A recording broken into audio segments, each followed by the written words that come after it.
우리 옆에 분 같이 인사 나누겠습니다. 오늘도 하나님이 부르셨습니다. 하나님이 사랑하십니다. 같이 한번 더 인사 나누겠습니다.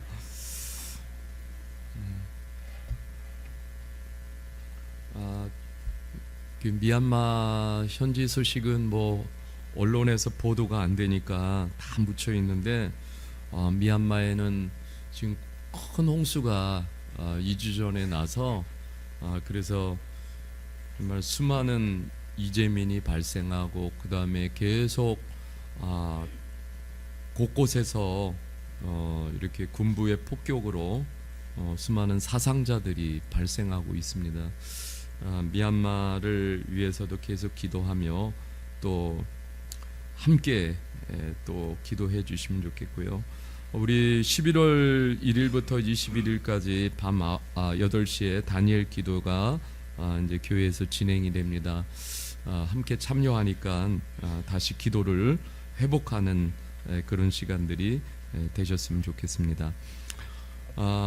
오늘도 서로에게 정말 격려의 박수로 한번 해주겠습니다. 화이팅입니다.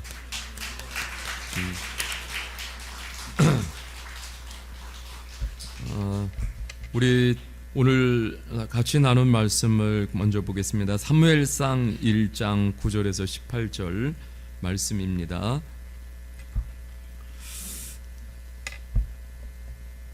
우리 하나님의 말씀을 한 절씩 이렇게 교독하겠습니다. 그들이 실로에서 먹고 마신 후에 한나가 일어나 그때 제사장 엘리는 여호와의 문설주 곁 의자에 앉아 있더라.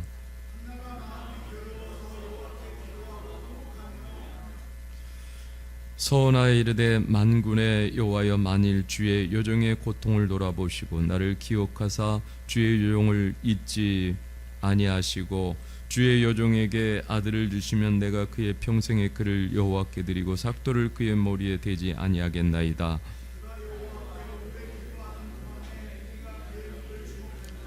한나가 속으로 말하며 입술만 움직이고 음성은 들리지 아니하므로 엘리는 그가 취한 줄로 생각한지라.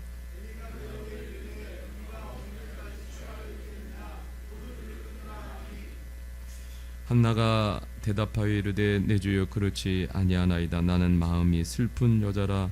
포도주나 독주를 마신 것이 아니요 여호와 앞에 내 심정을 통한 것뿐이오니.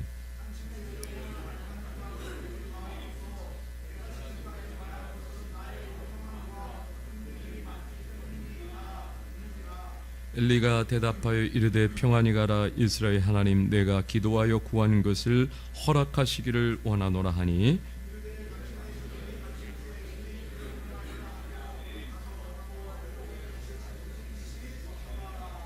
아멘.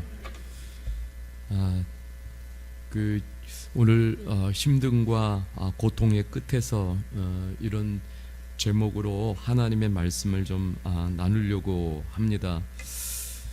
저는 그 나무를 이렇게 참 좋아합니다. 그래서 나무를 관찰하고 나무에 대해서 이렇게 공부도 또 하고 그런 편인데요. 이게 나무도 그 상처를 입으면은 자가 면역처럼 나무에서 스스로 자기가 진액을 이렇게 내뿜습니다.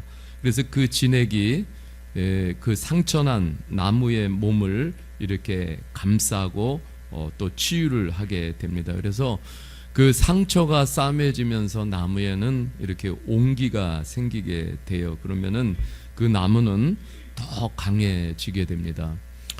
나무를 보면은 참 신기합니다. 이 나무는 무서운 비바람이 분다고 그래서 성장을 멈추는 그런 경우가 없습니다. 또 아무리 비바람이 불어도 나무는 성장하고 또 마침내 때가 되면은 열매도 맺게 되는데요. 이 나무의 일생이 사람의 일생과도 참 비슷한 것 같습니다. 고난이 많을수록 사람이 더 강해지잖아요. 나무도 제가 이렇게 보니까 러시아 그 굉장히 추운 지역에서 자라는 나무들은 영하 40도, 50도의 추위를 버텨낸다고 그래요. 거기 그 추위를 이겨낸 나무들이 참 대단하잖아요. 영하 40도, 50도의 그런 기온을 이렇게 버텨내는데, 그런데 그런 나무들이 최고의 제목이 된다라는 거예요. 그래서 그런 나무의 가격이 최고로 쳐주고 또 값이 가장 비싼 나무가 됩니다. 이렇게 보면은 야생에서 자란 나무가 제목이 되잖아요. 사람도 수없는 고난과 또 어려움들을 겪으면서 더 강한 삶으로 이렇게 바뀌어지게 됩니다. 반면에 온실에서 자란 나무들은 보기에는 굉장히 예쁘고 아름답지만은 그러나 제목이 될 수는 없습니다. 왜 그러냐면 그 나무의 경도가 약해서 목재로 쓸 수가 없기 때문에 그렇습니다. 온실에서 그래서 아무리 잘 자라도 그 나무를 밖에 내놓으면은 비바람과 추위를 견디지를 못하게 되는 것이죠. 그래서 우리의 신앙도 이런 고난과 어려움들을 통해서 우리의 야성이 더 강해지는 것입니다. 이제 우리가 참 등산의 삶을 이렇게 비유를 하는데 어느 때는 참 이렇게 힘든 삶을 막 기어 오르는 것과 같은 그런 고통을 느낄 때가 있죠. 그리고 막 비탈길을 이렇게 오를 때는 얼마나 힘이 듭니까? 그런데 참 그 고통의 그 과정들을 겪고 나면은 또 정상에 서면은 그런 뿌듯함이 있습니다. 그래서 인생에는 힘든 것도 있고 아픔도 있고 고난도 있고 또 뿌듯함이 함께 공존을 하면서 하나님은 우리에게 이러한 것들을 병행하시면서 우리의 인생을 세워가시는 하나님이십니다. 욥기에 보면은 인생을 이렇게 표현했어요. 욥기 5장 7절에 보면은 이렇게 표현하고 있습니다. 욥기 5장 7절인데요. 사람은 고생을 위하여 났으니 불꽃이 위로 날아가는 것 같으니라. 이렇게 말씀을 하고 있습니다. 여러분, 사람은 고생을 위해서 났다라는 거예요. 이게 뭐 인생이라는 거예요. 누구에게나 사실 이 고생에서 면제된 사람은 없습니다. 우리 모두 고생이죠. 살아가는 것 자체가 얼마나 고생인지 모릅니다. 그런데 불꽃이 위로 날아가는 것 같으니라, 이것은 뭐냐면 당연한 이치라는 거예요. 당연한 이치. 그러니까 우리 인생 속에 이 고생이라는 이것이 우리 가운데 놓여져 있는데 이것은 당연한 이치라는 거예요. 여기서 면제된 사람은 아무도 없다라는 거예요. 면제된 사람이 없어요. 이 고생은 한마디로 말해서 필수 과목이라는 거예요. 누구나 주어진 과목입니다. 다 겪어야 되는 거예요. 삶이 얼마나 고생스러운지 모릅니다. 고생스러워요. 제가 지난주 그 중보기도 7,000클럽 이사회를 갔는데 그 목사님, 이사 목사님이 은퇴하신 목사님인데 목사님이 친구 얘기를 하시면서 기도 부탁을 내놓는 거예요. 목사님이 친구 목사님이 은퇴를 하셨어요. 그런데 여전히 뭐 여러 가지 그 경제적 상황이 어려우니까 아들이 그 아버지를 좀 생각하고 기억하면서 투잡을 뛰는 거예요. 그래서 저녁엔 오토바이 이렇게 배달을 해서 아버지를 좀 공경하고 용돈도 좀 드리고 하려고. 그런데 그런 와중에 이 아들이 그 오토바이로 이렇게 운전하고 가다가 트럭과 부딪혀서 그래서 그 의식을 잃었습니다. 이런 이야기를 이렇게 들으면서 목사님은 정말 인생이 다 무너지고 그리고 정말 어찌할 바를 모르는 상황 속에 놓여져 있으면서 아들 대신 내가 그 자리에 있어야 되는데 그러면서 그렇게 이제 기도 부탁을 하는 것을 우리가 들으면서 저도 마음이 너무너무 이렇게 아프고 정말 참 어떻게 좀 도와드리고 싶은 또 그런 마음도 있고 또 기도를 함께 이렇게 드리고 있습니다. 참 삶이라는 것은 우리가 떠안아야 될 많은 문제들을 가지고 있고 아픔, 고생, 힘겨움들을 누구나 다 떠안고 있습니다. 여기 참 우리 성도님들도 그렇고 우리 미얀마 형제들도 이 한국 땅에 와서 살아가는 게 얼마나 고생스러워요. 그 고생을 다 떠안고 그리고 지금 말없이 이겨내 가고 있지 않습니까? 어느 때는 그 고통의 강도가 더할 때가 있어요. 그래서 오늘 우리가 이 성경에 보면은 성경에도 참 고생 이야기가 더 많아요. 이제 잘난 사람의 이야기보다는 고생 이야기가 더 많아요. 그래서 그러한 것들이 우리들에게 소망이 됩니다.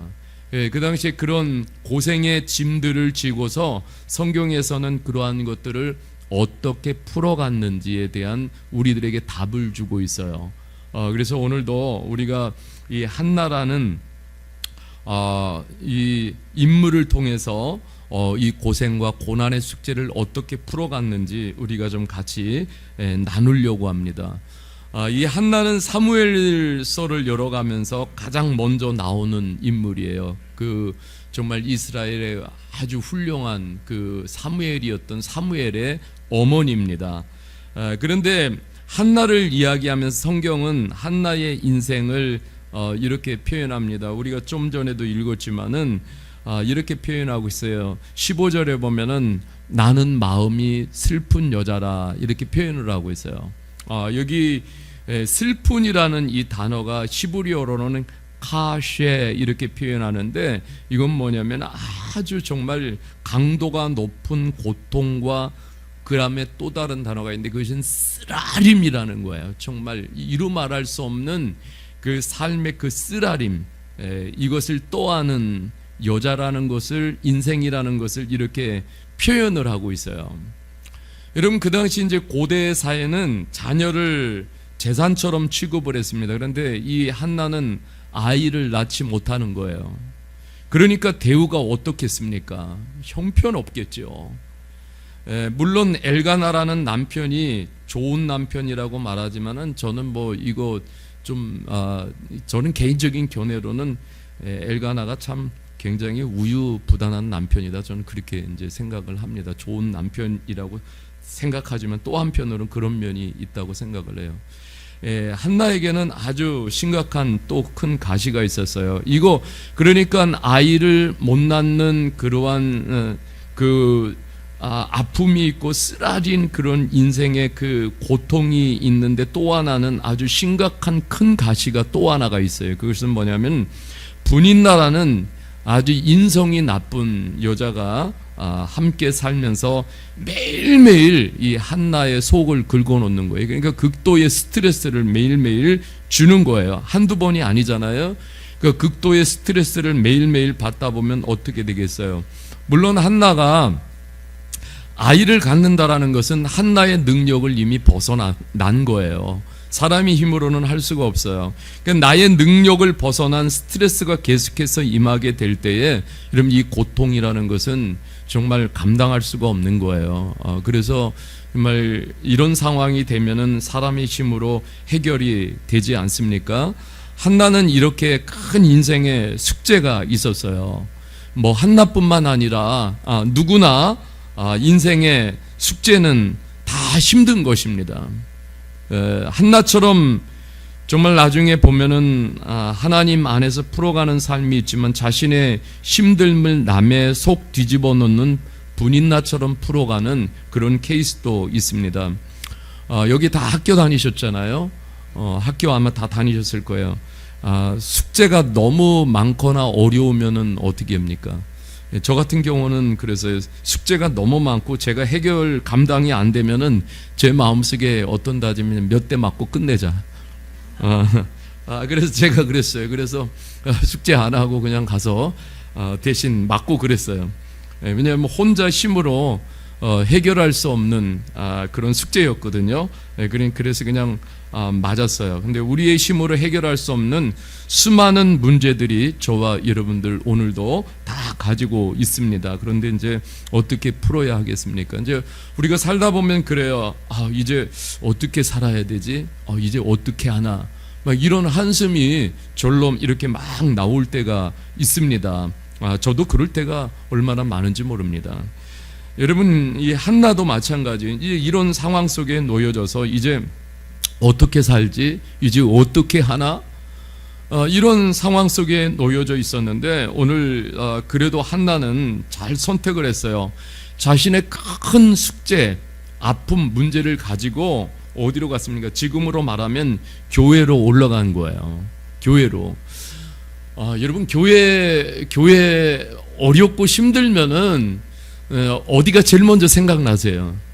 네, 교회가 생각나기를 바랍니다.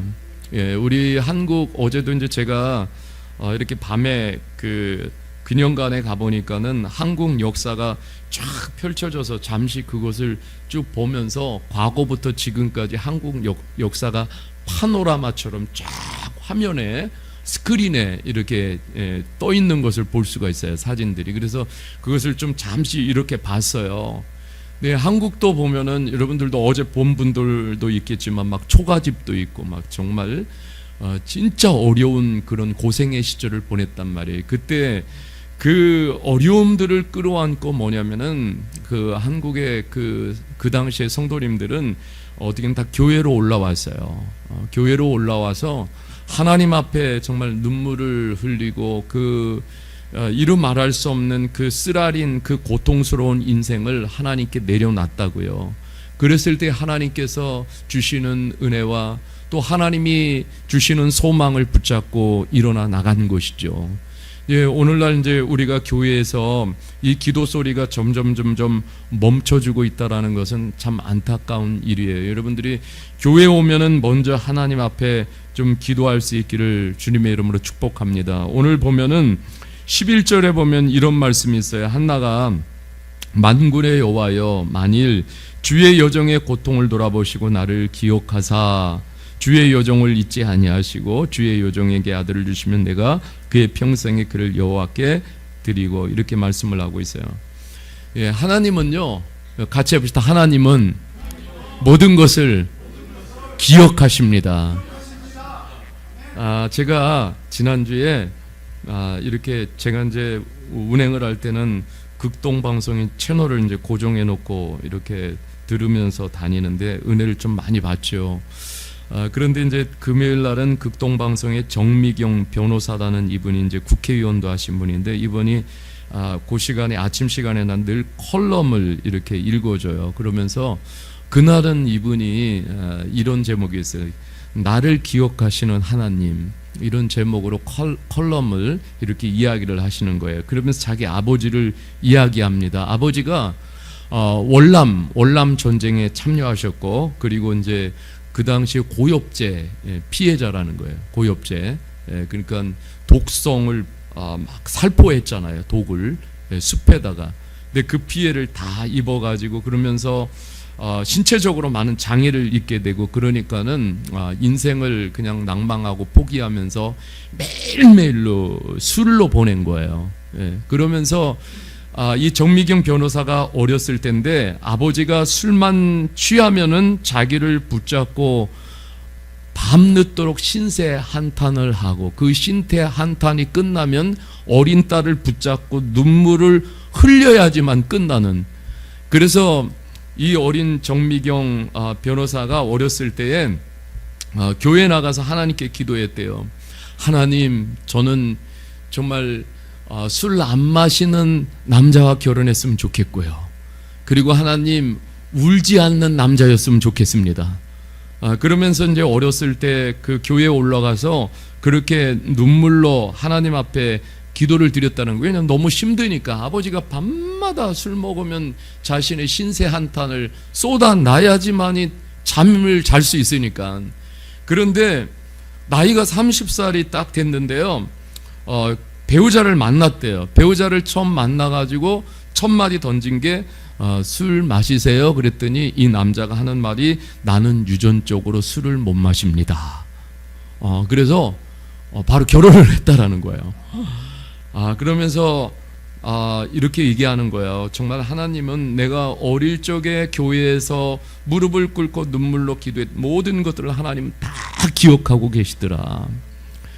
여러분 기억하십시오.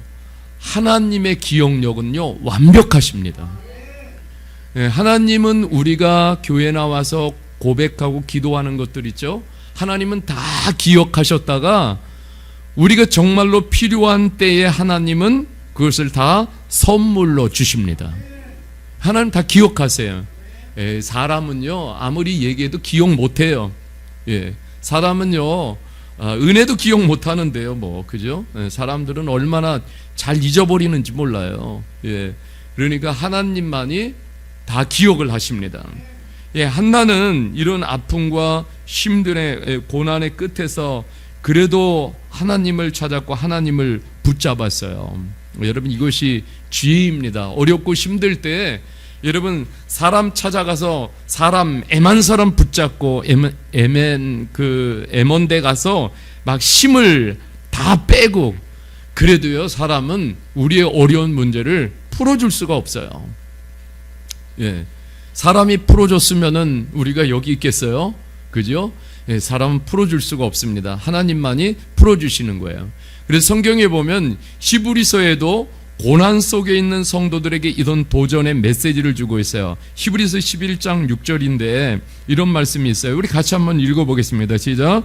믿음이 없이는 하나님을 기쁘시게 하지 못하나니 하나님께 나가는 자는 반드시 그가 계신 것과 또한 그가 자기를 찾는 자들에게 상 주시는 이심을 믿어야 할지니라. 아멘.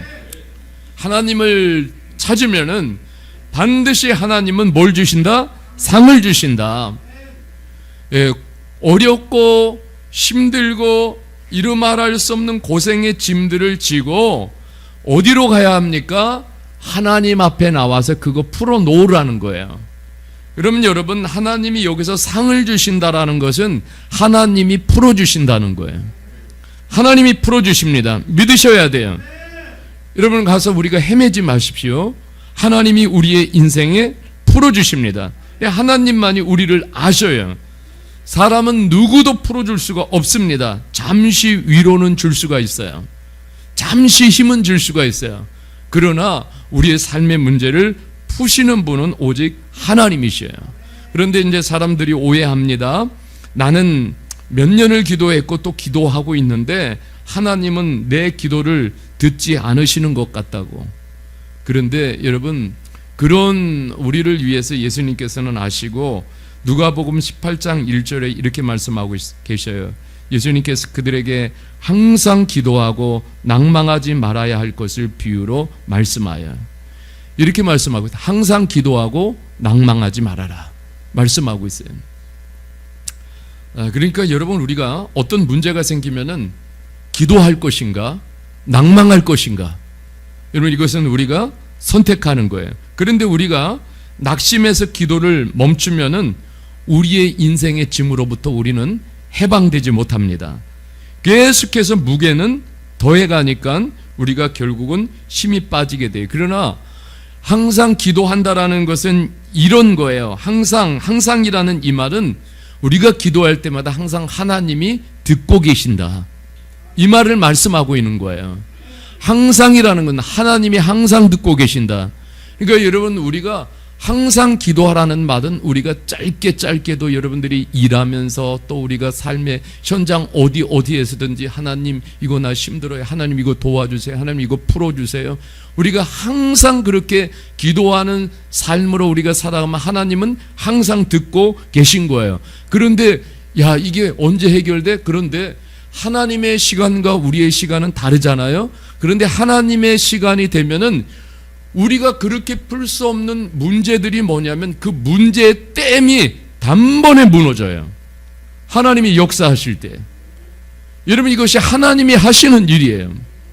이런 문제의 댐, 우리가 도무지 뚫고 나갈 수 없는 문제의 댐이 한순간에 하나님이 응답하실 때 와르르 무너지게 되는 거예요.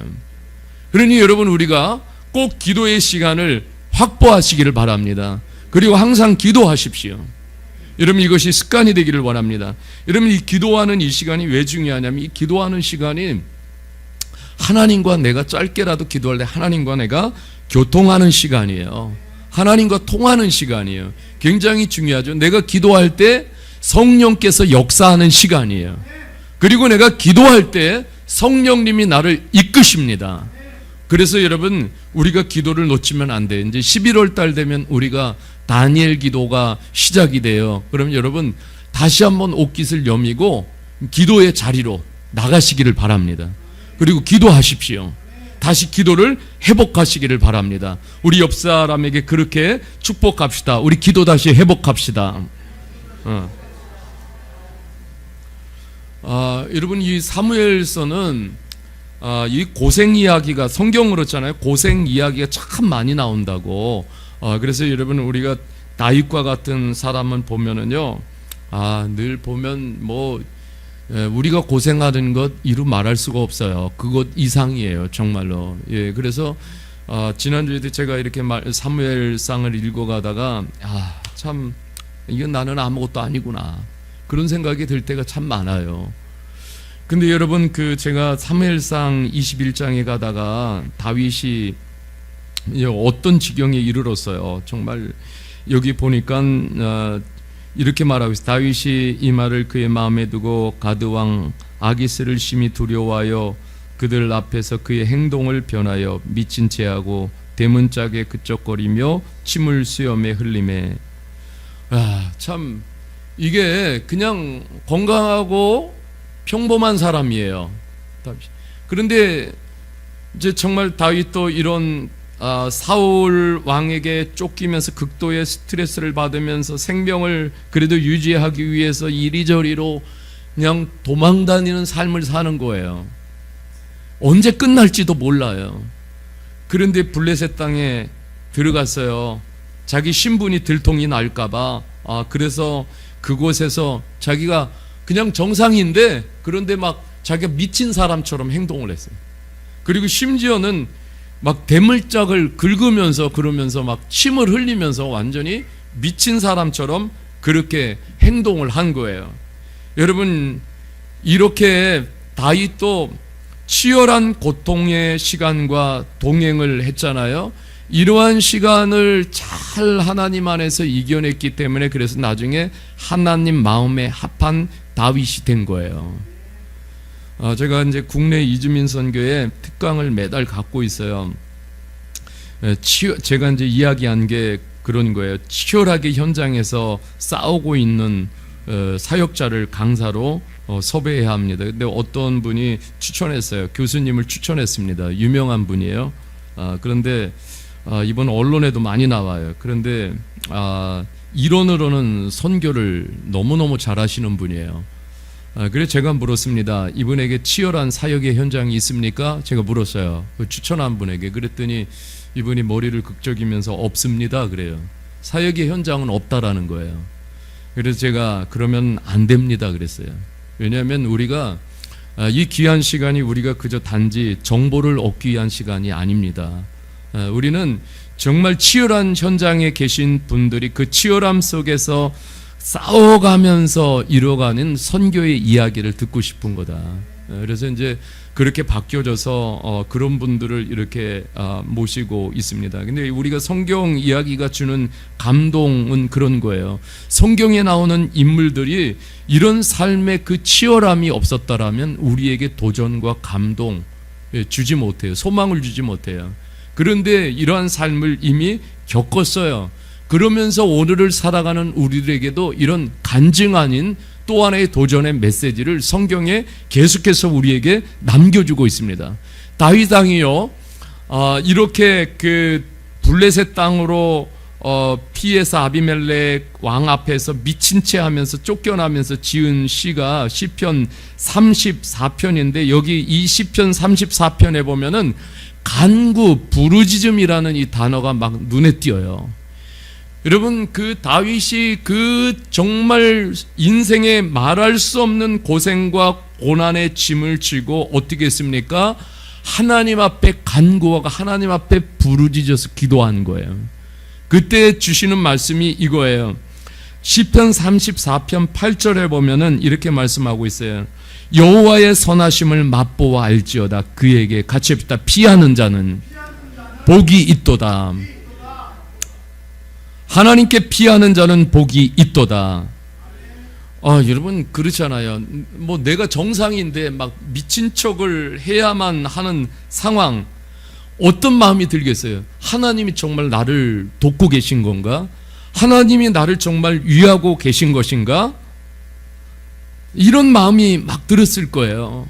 뭐 이런 정말 하루하루가 치열한 이런 시간들을 광야에서 쫓기면서 잠을 못 이루면서 그러면서 13년을 보내면서 하나님 앞에 부르짖고 하나님 너무 고통스러워요. 너무 힘들어요. 너무 아파요. 내 상처가 너무 깊어요. 하나님 내가 어찌 해야 되겠습니까? 그러면서 그 시간을 이렇게 지나가는데 13년이 지나니까는 하나님이 어떻게 해놓으셨냐면요. 자기를 그렇게 죽이려고 그렇게 쫓아다니던 그런 사울을 훌쩍 뛰어넘을 만큼 큰 사람으로 성장해 있었어요. 여러분 이것이 놀라운 비밀이에요. 사울을 뛰어넘었고 그래서 나중에는 다윗은 견고한 다윗 왕국을 세울 수가 있었어요. 다윗이 고난 속에서 붙잡은 것이 있어요. 그게 뭐냐면 하나님의 선입니다. 하나님은 선하시다. 이게 뭐냐면 이 선할 때는 히브리어로 토부예요. 넓은 의미로는 뭐냐면 하나님은 좋으신 분이다 이 말이에요. 아니 내가 힘들어 죽겠고 내가 어려워 죽겠는데 하나님이 어디가 좋으신 하나님이에요. 그런데 여러분 이게 믿음이에요. 여러분 하나님 앞에 기도하고 하나님 앞에 간구하고 하나님 앞에 부르짖다 보면은 하나님의 만지심이 있고 하나님이 주시는 마음이 있고 그러면서 하나님이 주시는 음성이 있어요. 그러니까 하나님은 좋으신 하나님이세요. 그래서 하나님은 토부의 하나님이신 거예요. 여러분 모든 사람들이 하나같이 성경의 인물들이 보면은 그래서 그런 이루 말할 수 없는 고난의 과정 속에서도 붙든 것이 뭐냐면 토부예요. 하나님은 선하시다. 그래도 하나님은 선하시다. 아무리 고생스럽고 아무리 지금 고통의 시간일지라도 그래 하나님은 살아계시고 하나님은 선하신 하나님이시다. 바울 사도도 그래서 이렇게 말하고 로마서 8장 28절에 이렇게 말하고 있습니다. 우리가 알거니와 하나님을 사랑하는 자 곧 그의 뜻대로 부르심을 입은 자들에게는 모든 것이 협력하여 선을 이루느니라. 아멘. 여기서 선은 아가소서, 헬라어로는 이거 뭐냐면 똑같은 거예요. 히브리어 토부인데 좋은 것으로 만드시는 하나님. 같이 합시다. 좋은 것으로 만드시는 하나님. 예, 지금도 우리가 힘들고 어렵지만은 이 과정을 하나님은 좋은 것으로 만들어 가는 과정 속에 있는 거예요. 다 이해할 수는 없어요, 우리가.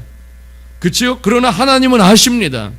지금 굉장히 힘든 시간이지만 그래도 믿어야 돼요. 마침내 하나님은 좋은 것으로 만들어 주셔서 우리에게 축복의 선물로 안겨주실 것이다. 이런 믿음을 붙들 수 있기를 주님의 이름으로 간절히 축복합니다. 제가 하나 더 소개할게요. 요셉도 마찬가지. 창세기 50장 20절 말씀을 같이 한번 읽겠습니다. 시작.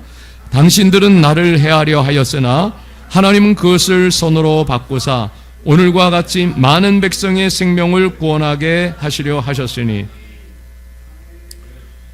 예, 요셉도 마찬가지예요. 이런 고난과 고통의 시간 속에서 하나님은 다 어떻게 해요? 톱으로 바꾸시는 하나님이심을 믿었어요. 톱으로 바꾸시는 하나님. 예, 그래서 여러분 보세요. 선으로 바꿔주시는 하나님이 계시니까 이 하나님을 믿으니까 그 이루 말할 수 없는 고통과 고난의 시간에도 인내하는 거예요. 인내할 수 있는 거예요. 예, 누구든 여기 옆 사람에게 다 물어보세요. 삶이 쉽냐고. 예, 한번 여쭤보세요. 예. 삶이 쉬우세요?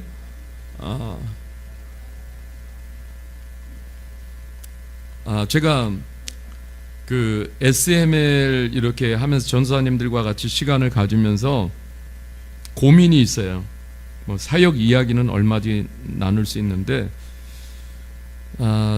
그렇습니다. 뭐냐면 이 사역자가 가는 이 고난과 고생 좀 이거를 어떻게 설명할 길이 없는 거예요.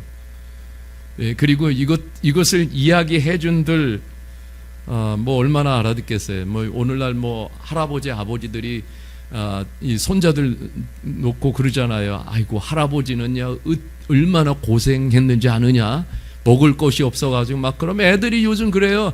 할아버지 왜 그래요? 편의점 가시면 되죠. 먹을 게 얼마나 많은데. 그러니까 이해가 안 되는 거예요, 그죠? 예, 여기 우리 형제들도 마찬가지예요. 한국 땅에서 어떻게 돈 벌고 있는지 그 가족들은 알 수가 없어요. 얼마나 고생을 하고 있는지. 그렇잖아요? 그거 어떻게 설명해 줄 수 있어요? 내가 이렇게 고생하고 있다라고 할 수가 없잖아요. 이해를 못 해. 그죠? 그러니까 직접 경험을 해보지 않으면은 알 수가 없는 거예요. 성경에 나오는 많은 사람들이 그래서 우리가 그 안에서 또 은혜가 되는 것이잖아요. 그러니까 여러분 이 성경에 보면은 다 이렇게 하나님의 그 선하심 토부를 믿는 사람들은요 그 끝을 보고 있는 거예요. 이게 굉장히 믿음이에요.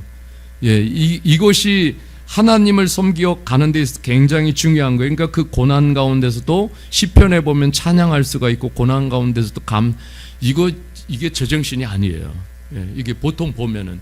그런데 뭐냐면 이게 하나님 안에서요 영적으로 해석이 되기 때문에 그게 가능한 거지요. 아니 여러분 보세요. 힘들고 어려운 데 가서 교회 가서 찬송하고 있고 기도하고 있고 정상인 사람들이 이렇게 보면은요 이게 미친 사람들이에요.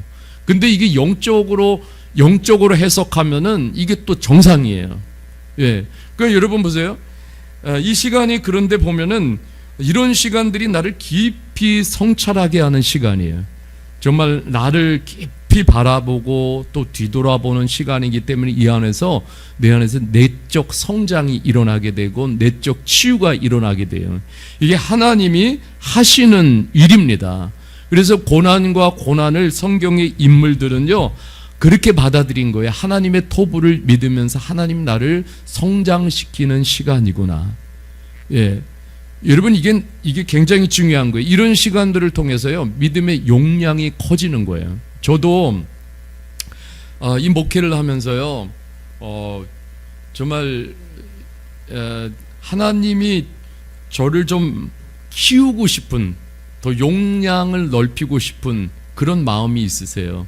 그러니까 여러분 사람이 그냥 내가 커져야 되겠다 그래가지고 커지는 사람은 하나도 없어요. 뭐냐면 하나님이 보이지 않게 내 생각과 마음을 찢으셔요. 그런데 여러분 내가 좀 커져야지 달라져야지 되는 게 아니에요. 여러분 그 찢을 때 아파요. 너무너무 힘들어요. 그런데 여러분 그것이 조금 찢어지면서 아물면서 그러면서 믿음의 용량이, 인격의 용량이, 성품의 용량이 점점 확장이 되는 거예요. 그럴 때 거기에 하나님께서 놀라운 하나님의 비전을 담아주시고 하나님의 계획을 담아주시고 하나님의 사역을 담아주시는 거예요. 저는 이렇게 야곱을 보면서 야곱이 그런 얘기 하잖아요. 나중에 바로 앞에 서서 내가 험악한 세월을 보냈다라고 한마디로 인생을 그렇게 압축을 시키고 있어요. 제가 성경을 이렇게 보다 보면은 창세기 49장에 가면은요 야곱은 그야말로 인생이요 최대 용량이 된 거예요. 믿음으로 최대의 용량, 성품으로 최대의 용량, 하나님을 향해서 최대의 용량이 됐어요. 그래서 49장에 가면은 야곱의 자녀들을 다 곁으로 부릅니다. 그리고 각각 한 사람씩 마음과 믿음과 힘을 다해서 축복을 해주는데요. 용량의 최대치가 자녀들에게 그날 다 막 임하는 거예요. 전 그 광경을 보면은 너무너무 감동인 거예요. 여러분 야곱이 어떤 사람이에요? 자기밖에 모르는 사람이고 욕심이 너무 많고 거짓말도 너무너무 잘하고, 그러나 하나님은 야곱을 그런 용량 있는 인생으로 키워 놓은 것이죠. 여러분 우리도 보면은요 하나님과 동행하는 사람들은 자기도 모르게 용량이 커가는 것을 이렇게 발견하게 되면서 하나님께 감사합니다. 하나님 고맙습니다. 큰 어려움 때문에 너무너무 힘이 드십니까? 그러면은 하나님의 선하심을 바라보십시오. 하나님의 선하심을 바라보십시오. 내 삶의 지평을 하나님께서 지금 넓혀가고 계신 시간이고 내 믿음의 용량을 키워가고 계신 시간이에요. 그래서 이렇게 그 용량이 커지고 나면은 그럼 과거에 내가 힘들고 어려워했던 문제들이 또 오면은요, 그 문제를 대할 때 완전히 달라져요. 해석이 달라집니다. 그리고 그 문제를 보는 시각이 달라져요. 그래서 그 문제를 그냥 품고 가요. 여러분, 이것이 우리가 믿음 생활할 때 용량이 커진 거예요. 그래서 스펄전 목사님은 이런 얘기를 하셨어요. 거기 한번 보도록 하겠습니다. 같이 한번 읽어보겠습니다. 시작. 사람은 고난으로 갈아엎어진 자리에 걸음을 주었을 때 비로소 성장한다. 네, 그러니까 사람 고난으로 다 갈아엎어진 그 자리에 하나님이 걸음을 주셨을 때 비로소 성장하죠. 그러니까 이게 고난은 사람을 갈아엎는 거예요. 내 인생을 갈아엎는 거예요. 하나님께서 갈아엎으라는 하나님의 사인이에요. 갈아엎으십시오. 그래서 거기서 성장이 일어납니다. 그냥 버티지 마십시오. 그래서 성장이 일어나요. 여러분, 성장은 이 고난의 시간에서 일어나는 거예요. 고난의 시간에. 네, 우리 성도님들도 어려움 보내고 계신 분들도 있지만은, 그러나 그 시간이 하나님 나를 성장시키는 시간이세요. 여러분, 우리 미얀마 형제들도 이 한국 땅에서 이 어려운 시간이 여러분들을 인생 최대의 용량으로 정말 확장하는, 성장시키는 시간이 되기를 주님의 이름으로 축복합니다. 여러분, 스페인의 산티아고 길 있잖아요. 저는 우리 아내에게 그럼 어디가 제일 가고 싶어? 여기를 제일 가고 싶대요. 근데 여기 순례길이 800km에 스페인에 있습니다. 하루에 23km를 걸어야 한 달에 완주할 수가 있어요. 그런데 5세 불의 1호라는 오르막길이 있어요. 여기가 난코스예요. 난코스. 근데 여기 걸으면 그래, 저절로 힘들다, 내가 왜 여기를 걷고 있지? 막 이런 마음이 들 정도로 힘든 코스라는 거예요. 그런데 메세타 같은 코스가 있어요. 거기는 뭐냐면 1000m가 되는 이런 고지, 숨이 턱턱 막히는 이런 고지를 또 지나고, 또 어느 때는 막 지루한 길로 쫙 펼쳐져 있어요. 또 거기를 또 걸어야 돼요. 그러면서 이 과정을 걸으면서 뭘 보냐면, 사람들이 하나님의 눈에 비춰진 자신의 실존을 더 많이 보게 된다라는 거예요. 야, 내가 이런 존재구나. 내가 얼마나 아무것도 아닌 존재고, 내가 약한 존재고, 이러한 것들을 보게 되는 거예요. 그러니까 그 길을 걸으면서 회개가 많이 나온다라는 거예요. 여러분, 거기서 하나님이 원하시는 삶이 무엇인지를 다 보게 되는데, 이 스페인 산티아고 길, 순례의 길을 걸으면서 이 시간이 뭐냐면 하나님이 가장 잘 보이는 시간이라는 거예요. 그 길을 걸으면서. 쉽지 않은 길이에요. 근데 거기 그 길에서 하나님이 잘 보이는 거예요. 내가 잘 보이고 누군지를. 그러니까 거기 갔다 온 사람들이 삶이 바뀌는 거예요. 비전이 바뀌고 꿈이 바뀌고. 우리 미얀마 형제들도 그런 꿈을 가지세요. 나도 산티아고 길을 한번 걸어야 되겠다. 이 한나에게도 이 고통의 시간은 하나님의 특별한 은혜가 임하는 시간이고, 다윗에게도 특별한 은혜가 임하고, 요셉에게도 특별한 은혜가 임하고, 우리에게도 고통의 시간은 지금 하나님의 특별한 은혜가 임하고 있는 시간이에요. 물론 지금 고통의 시간은 아무것도 보이지 않는 캄캄한 시간이지만은, 이 시간은 특별히 하나님이 더 잘 보이는 시간이라는 사실을 우리가 놓치지 않기를 주님의 이름으로 축복합니다. 이 시간에도 길 대신 예수님을 더 만날 수 있는 시간이에요. 예수님만이 길이십니다.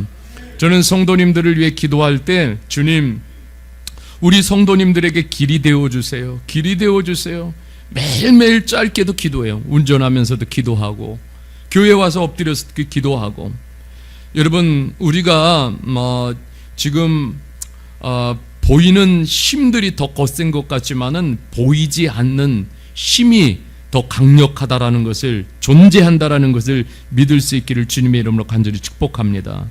여러분, 바울 사도는 사도가 돼서 험난한 길을 걸으면서 마지막 죽음을 앞두고 이런 고백을 해요. 디모데후서 4장 17절에 보면 이렇게 고백을 합니다. 이렇게 고백을 하죠. 같이 합시다. 주께서 내 곁에 서서 나에게 힘을 주심은, 여러분, 이것은 세상에서 보이지 않는 힘이에요. 주께서 내 곁에 서서 나에게 주시는 힘, 이것이 가장 큰 힘입니다. 놀라운 힘임을 믿을 수 있기를 주님의 이름으로 간절히 축복합니다. 이 힘이 누구예요? 예수님이 주시는 힘이에요. 주님은 오늘도 우리 모두에게 이 시간 예배할 때 곁에서 힘을 주실 줄 믿습니다. 여러분, 그래서 우리가 성도님들이 함께 정말 어려움 당하고 고난 당하고 힘든 쓰라린 인생의 문제를 이렇게 애통하며 있는 모든 성도들을 위해서 같이 기도해 주는 우리 실로 함께 가족들이 되어졌으면 좋겠어요. 말씀을 정리하려고 합니다. 뭐니 해도 역시 기도가 강한 힘이고 문제 해결 비법임을 우리가 다시 한번 붙잡을 수 있기를 바랍니다. 하루하루가 너무나 버거운 현실이에요. 그때 한나는 기도의 줄을 붙잡았어요. 여러분, 그렇습니다. 우리가 세상의 모든 줄이 끊어져도 기도의 줄을 붙잡으면 하나님은 동서남북에서 일을 하십니다. 그러니까 여러분, 기도의 줄을 붙잡으십시오. 여러분, 기도가 그냥 공포탄이 되지 말아야 될 줄 믿습니다. 간절함을 쏟아야 합니다. 저도 지금 기도하지 않으면 하루하루가 힘들고 버거워요. 그래서 매일 기도의 줄을 붙잡습니다. 성경의 역사는 기도의 역사입니다. 여러분, 기도할 수 있기를 바랍니다. 기도줄이 느슨해질 때에 우리는 불신앙으로 물들어 버리고 하나님을 잘 느끼지를 못해요. 사무엘이 기도하지 않는 것이 죄라고 여길 만큼 사무엘은 기도의 사람이었어요. 여러분, 그렇습니다. 기도하면 하나님과의 관계도 강해집니다. 한나가 놀라운 것은 그 기도를 통해서 그에게 정말 이루 말할 수 없는 하나님 앞에 마음이 괴로워서 하나님 앞에 나가 기도하고 통곡하고 그 마음을 다 하나님 앞에 쏟아 놓았어요. 그랬더니 하나님이 한나에게 주신 것이 뭐예요? 그것은 뭐냐면 이루 말할 수 없는 자유함이에요. 여전히 문제가 해결된 게 아니에요. 아이를 낳았어요? 당장 난 거 아니잖아요. 기도한다고 금세 나요? 나중에 하나님 다 허락해 주셨지만은, 그러나 기도 시간에 이루 말할 수 없는 자유함을 주셔요. 그 문제에서 자유하고, 분인 나에게서 자유하고, 그 환경에서 자유하고. 여러분, 하나님이 이런 은혜를 우리에게 주시는 줄 믿습니다. 성경의 인물들은 보면은요, 대부분 다 하자 인생이에요. 뭐 특별한 뛰어난 인생이 아니에요. 그러나 그들은 기도의 필살기로 다 고통을 극복해 갔습니다. 여러분, 우리 약한 사람들이, 성경에 나오는 사람들은 근데 어떻게 강함으로 바뀌었습니까? 기도할 때 하나님이 강함으로 바꿔줬어요. 그리고 모든 삶의 문제를 해결하는 방법이 기도임을 알려주고 있어요. 그래서 저는 우리 성도님들에게 말씀을 맺으면서 우리가 기도함으로 인생에 다시 한번 영적 풍년이 들기를 주님의 이름으로 축복합니다. 같이 옆에 분에게 축복합시다. 영적 풍년을 기대하십시오.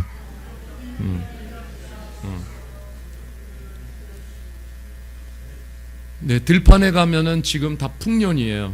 예, 그런데 우리도 영적 풍년을 좀 맞아야 되잖아요.